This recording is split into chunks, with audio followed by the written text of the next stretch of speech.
और साथ ही साथ अगर आपको पूछूं तो ये इंटर्नशिप का भी यहाँ पे एक प्रोविजन होता है। सीएस कंपनी सेक्रेटरी करना है तो आपने कहीं तो भी आर्टिकलशिप का ऐसा ट्रेनिंग लेना पड़ता है।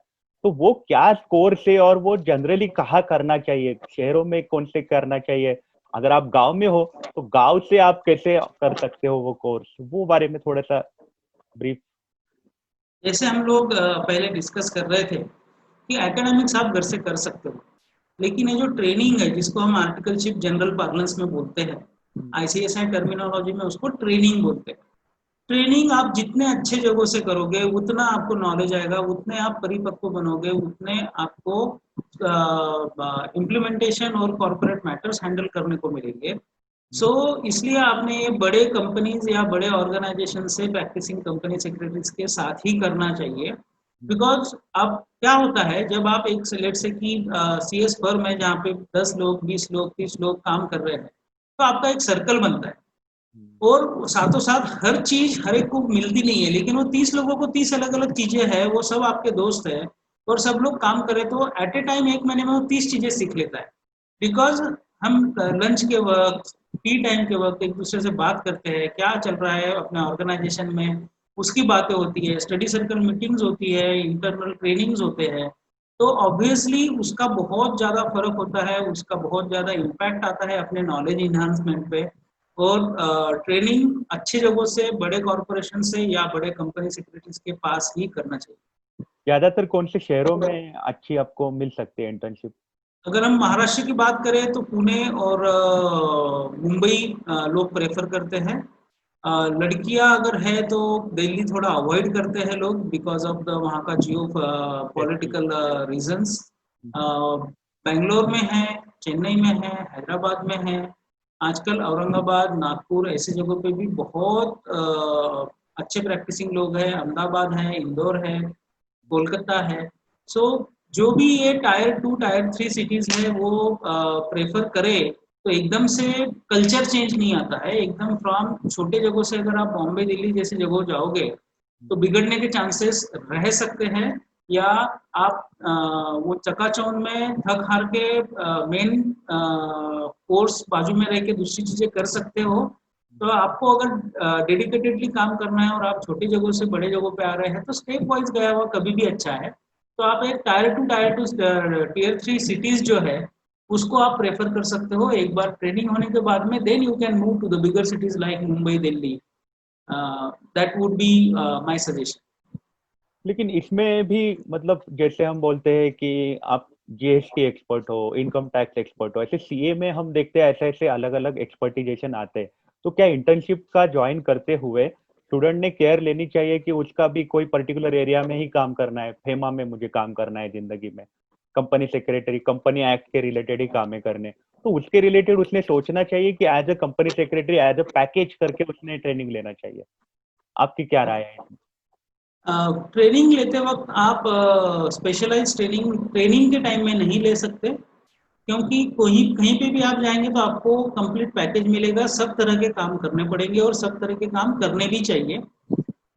यू विल एग्री कि अगर लेट से कि मैं फेमा बोलूँ तो मुझे कंपनीज एक्ट तो पूरा पता चाहिए। अगर मैं जीएसटी प्रोफेशनल बोलूँ तो मुझे इनकम टैक्स पता चाहिए। मैं रजिस्टर्ड वैल्यूअर बोलूँ तो मुझे इंसॉल्वेंसी आईपीसी कोड पता चाहिए। तो अगर आप आज के तारीख में देखेंगे, कंपनी सेक्रेटरी एक टोटल गवर्नेंस प्रोफेशनल हो चुका है, जिसके अंदर he is advisor to the board of directors, he is officially recognised as a key managerial personnel KMP in the companies act. He is a compliance officer for SEBI and listed companies. He is a secretarial auditor for the big corporate in practice. He is a corporate risk manager for insurance and banking industries. He is a chief governance officer for various legislation. He is identified and recognized as an arbitrator also in the Arbitration Act. He can act as an internal auditor. He can act as a corporate planner and strategic manager. Obviously GST professional, income tax, registered valuer, insolvency professional, representation services, ये सब तरह की चीजें आज के तारीख में CS कर सकता है। तो अगर आप ट्रेनिंग में अगर आप इसमें से कोई भी एक ही चीज चूज करोगे और तो आप उतने सक्सेसफुल मेरे हिसाब से नहीं हो पाओगे, क्योंकि आपको बाकी की चीजें मालूम नहीं रहेगी। तो ट्रेनिंग के वक्त आपको ओवरऑल 360 डिग्री व्यू जो चाहिए वो ही लेना चाहिए। और एक बार आप जब ट्रेनिंग कर लेते हो उसके बाद में 1-2 साल का आप एक्सपीरियंस लो, देन आप डिसाइड करो कि कौन से फील्ड में मुझे ज़्यादा अच्छा आता है, मुझे ज़्यादा इंटरेस्ट है, और उस हिसाब से फिर you can become the expert in that. But start as a generalist, then develop yourself into specialist, because specialist बने बगैर आपको रिकग्निशन नहीं मिलता, वो नाम और अहदा नहीं मिलता। तो start with generalist and in the process you should become specialist. This path should be follow. Okay, मतलब आपने प्री मैच्योर कोई भी डिसीजन नहीं लेने चाहिए, आपने पूरा का पूरा ट्रेनिंग कोर्स कंप्लीट करना चाहिए, उसके बाद आप डिसाइड करो कि आपको कौन सी लाइन चूज करनी है। बहुत सारे ऑप्शन, आप कंपनी सेक्रेटरी बन जाओगे तो दरवाजे खुल जाएंगे। तो ये एक बहुत ही अच्छी बात है। इसके बाद और एक मेरे मन में ख्याल आता है, जैसे वर्ल्ड अभी है जो डिजिटल वर्ल्ड है, यहाँ पे आईटी इंडस्ट्री की बहुत पहुंच चल रही है। तो आईटी इंडस्ट्री में कंपनी सेक्रेटरी को स्कोप है क्या? अगर है तो क्या रोल जनरली कंपनी सेक्रेटरीज को मिलते हैं प्रोग्रामिंग में वगैरह? उनको कैसा, मतलब कुछ होता है उनका कुछ वहां पे उस एरिया में कुछ गाइडेंस के लिए वगैरह जा सकते हैं क्या वो, ऐसा? Very good. देखिए, आईटी इंडस्ट्री जब स्टार्ट में चालू हुई वो टेक्निकली थी। बहुत सारे ऑटोमेटेड प्रोजेक्ट्स और बहुत सारे ऑटोमेटेड सॉफ्टवेयर्स आने लगे। लेकिन जैसे जैसे आईटी इंडस्ट्री इंडिया में डेवलप होते गई, बहुत सारे लीगल कॉम्प्लिकेशंस आते गए, बहुत बड़े बड़े अमाउंट की लीगल सूट्स होना चालू हो गई। उस वक्त लीगल कंप्लायंसेस, कॉन्ट्रैक्ट मैनेजमेंट, इनको सबको बहुत ज़्यादा इंपॉर्टेंस आया। वहाँ पे company secretary major role play कर रहे हैं। अगर आप आज देखोगे तो बहुत सारे कंपनी सेक्रेटरीज ने अपनी खुद की लॉ फर्म्स चालू कर दी है। वो लॉ फर्म स्पेशली उनको हेल्प कर रही है in formulating various acts, various products. आज के तारीख में कंप्लायंस टूल हर लिस्टेड कंपनी में रहना जरूरी है। ये जो कंप्लायंस टूल है, ये कंपनी सेक्रेटरी 8-10 CS साथ में आके वो बना रहे हैं। और उसके अंदर आईटी में हेल्प करने के जगह आईटी वाले हेल्प करना चालू कर दिए हैं आज के तारीख में लीगल फील्ड को। सो द नदी अभी उल्टी बहना चालू हो चुकी है। आईटी वालों को सपोर्ट करना जो रोल है, उससे ज्यादा अभी आज के तारीख में लीगल प्रोफेशनल्स, कंपनी सेक्रेटरीज को वो लोग सपोर्ट कर रहे हैं। दे आर कमिंग एंड ये इंक्वायरिंग कि we can support you like this. So आने वाले दिनों में लीगल और financial professionals would be in really great demand with the transparency and with this new union government taking all the steps to regulate everything on their self regulation principle। तो professionals का role बहुत होने वाला है। इतने सारे compliances human mind को possible नहीं है, तो सॉफ्टवेयर्स लगने वाले हैं। तो वहाँ पे सीएस की जरूरत 100% रहने वाली। अच्छा, ओके ओके ओके ओके। इसमें और एक मेरे मन में फिर ख्याल आता है कि ये तो हो गया, लेकिन अगर कंपनी सेक्रेटरी आप बन गए तो आपको प्रैक्टिस आप करने लग जाओगे, तो आपको कायदे से क्या क्या अधिकार है? कौन से ऑडिट्स, कौन सी चीजों पे आप साइन कर सकते हो, आपके सिवा कोई नहीं कर सकता, या फिर आप शेयरिंग में आप साइन कर सकते हो, आपके पास वो अथॉरिटी आपको मिल जाती है एज अ कंपनी सेक्रेटरी आप बन गए तो? कंपनी सेक्रेटरी बनने के बाद इमीडिएटली आपको एक एनुअल रिटर्न सर्टिफिकेशन होता है। सेबी के बहुत सारे सर्टिफिकेशंस है, जितने भी लिस्टेड कंपनीज है उनको quarterly, monthly, half yearly returns file करने पड़ते हैं। ये आपके देन सेक्रेटरी एक्सक्लूसिव है, मतलब यहाँ पे कोई कोई और अथॉरिटी साइन नहीं कर सकती, ऐसा सेबी के वगैरह? कोई अथॉरिटी साइन नहीं कर सकता। वो एनुअल रिटर्न सर्टिफिकेशन है, सेक्रेटरियल ऑडिटर है, बाद में केएमपी जो कंपलसरी लगता है वो है, chief governance officer as per SEBI है, compliance officer as per stock exchanges है।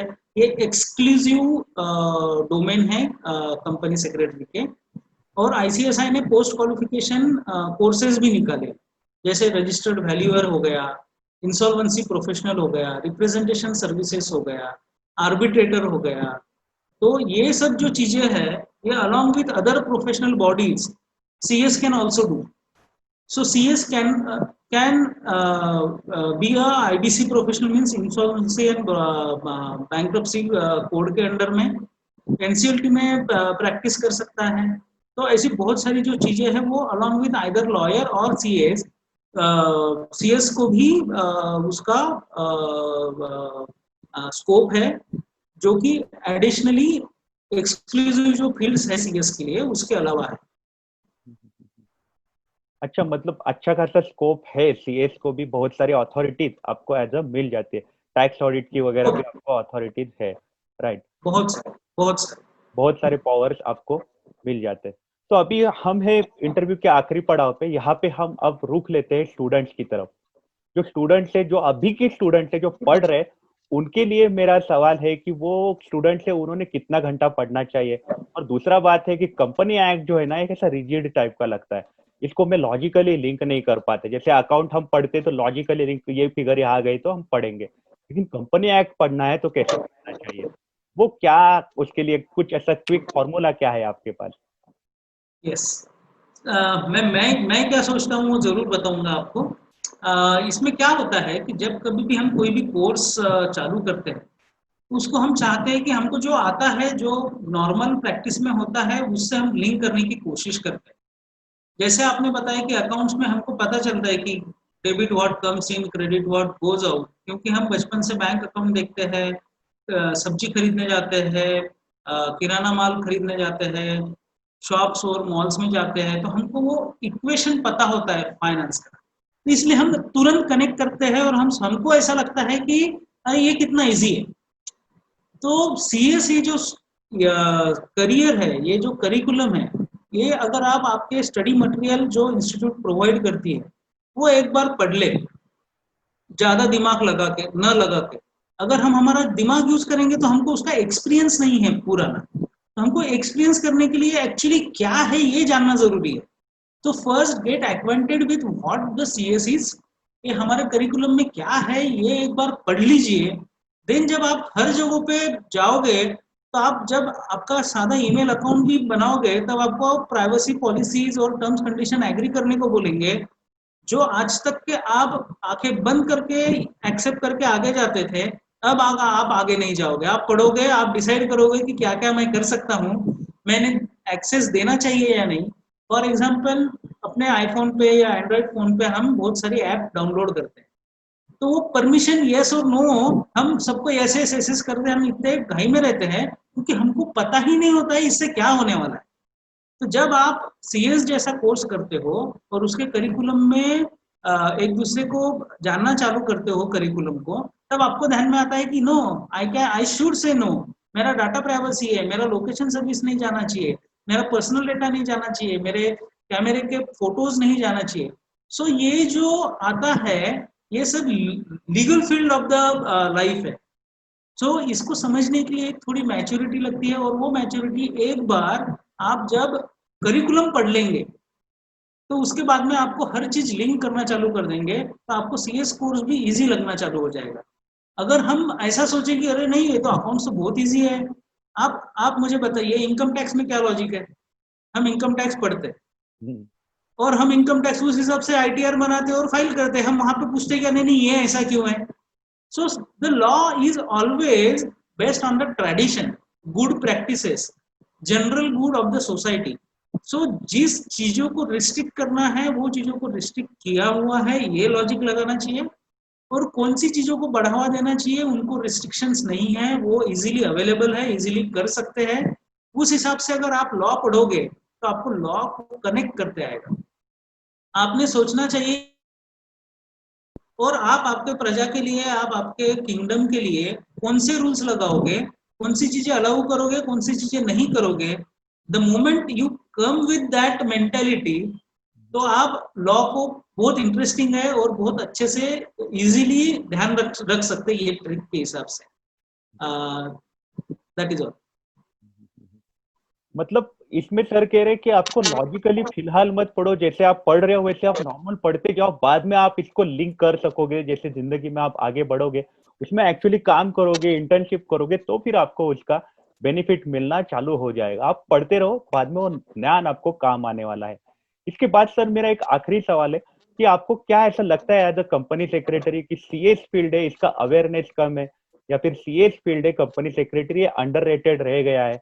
ऐसा कुछ आपको as a practitioner, as a non practitioner company secretary में आपको क्या लगता है, ये फील्ड में कहाँ कमी रह गई या क्या एग्जैक्टली क्या है ये? एक्चुअली अगर आप देखेंगे सीएस का जो स्कोप है, जैसे हमने बात की कि मेट्रो सिटीज और जहाँ पे कंपनीज हैं वहाँ पे ज़रूर है। मैं आपको बताता हूँ, जब मैं सीएस करता था तब मुझे मैं जब बताता था मेरे गांव में जाके, I am also from the small town, और मैं जब बताता कि मैं कंपनी सेक्रेटरी करने जा रहा हूँ, तो I was a bright student 10th 12th में। तो लोग बोलते थे सेक्रेटरी बनने के लिए तू पुणे क्यों गया है, correct? So that general awareness is not at all expected from the people who have not seen the corporate world at all. लोगों ने सिर्फ क्या देखा है कि टीवी के ऊपर जो एड आ रही है वो प्रोडक्ट मालूम है, वो प्रोडक्ट कंपनी कौन सी है वो मालूम नहीं है, वो कंपनी में फैक्ट्री लगी हुई है क्या, फैक्ट्रीज एक्ट कंप्लायंसेस है क्या, पोल्यूशन कंट्रोल होता है क्या, लेबर लॉज होता है क्या, कॉन्ट्रैक्ट लॉज होता है क्या, फॉरेन एक्सचेंज होता है क्या, कंपनीज एक्ट होता है क्या, बैंकिंग रेगुलेशंस होते हैं क्या, इंश्योरेंस होता है क्या, ये चीजें उनको कुछ भी मालूम नहीं है। और क्योंकि उन्होंने वो लाइफस्टाइल देखी नहीं है, उन्होंने कौन सी लाइफस्टाइल देखी है, खेती देखी है, एग्रो बेस्ड यूनिट्स देखे हैं, जनरली रोटी कपड़ा मकान वाली चीजें देखी है। सो उनको ही एक्सपोजर नहीं, तो वो आपको एक्सपोजर कैसे दे सकते हैं या वो कैसे समझ सकते हैं। अब विथ आफ्टर अभी समझो अब 15-20 साल हो गए मुझे इस फील्ड में मैं काम कर रहा हूँ, लेकिन अब लोग मुझे बोलते हैं अरे यार तुम कंपनी सेक्रेटरी हो क्या, ये तो बहुत बड़ी फील्ड है। So the moment people come to know about the CS, what he is doing, where he is placed, एक अरे तुम तो रोड कंपनी के डायरेक्टर को पहचानते होगे, आर यू गेटिंग? आपको इतना ज्यादा connect with top brass of the country, जो कंट्री चला रहे हैं, जिनका कॉर्पोरेट गवर्नेंस है, जिसकी वजह से अपने कंट्री का, वैसे लोगों के साथ में आपका रीच सिर्फ कंपनी सेक्रेटरी कोर्स दे सकता है, दूसरा कोई कोर्स नहीं है इंडिया में जो आपको डायरेक्ट बोर्ड ऑफ डायरेक्टर्स के बाजू में जाके बैठा देता अच्छा, मतलब यहाँ पर सर का कहना है कि जब तक दुनिया अवेयर नहीं होगी तब तक आपको नहीं मालूम गिरेगा। कंपनी सेक्रेटरी एक बहुत बड़ा, बहुत नामचीन कोर्स है। अगर आप करना चाहते हो तो आपको फिनेंशियल पोजीशन सोचने की जरूरत नहीं, आपके 10वीं 12वीं के मार्क आप छोड़ दो, साइड में डाल दो और पढ़ाई चालू करो। ऐसा सर ने अपने को आज गाइडेंस दिया है। तो thank you very much Pawan Chandak sir, आप हमारे स्टूडियो में आए और आपने हमें गाइडेंस दिया, बहुत ही अच्छी जानकारी मिली। थैंक यू वेरी मच, हम आपको वापिस बुला बुला सकते हैं अलग अलग टॉपिक के लिए। थैंक है। You sir. Definitely Rakesh bhai, thank you, thanks a lot, and all the best to all the students. Thank you, thank you, thank you.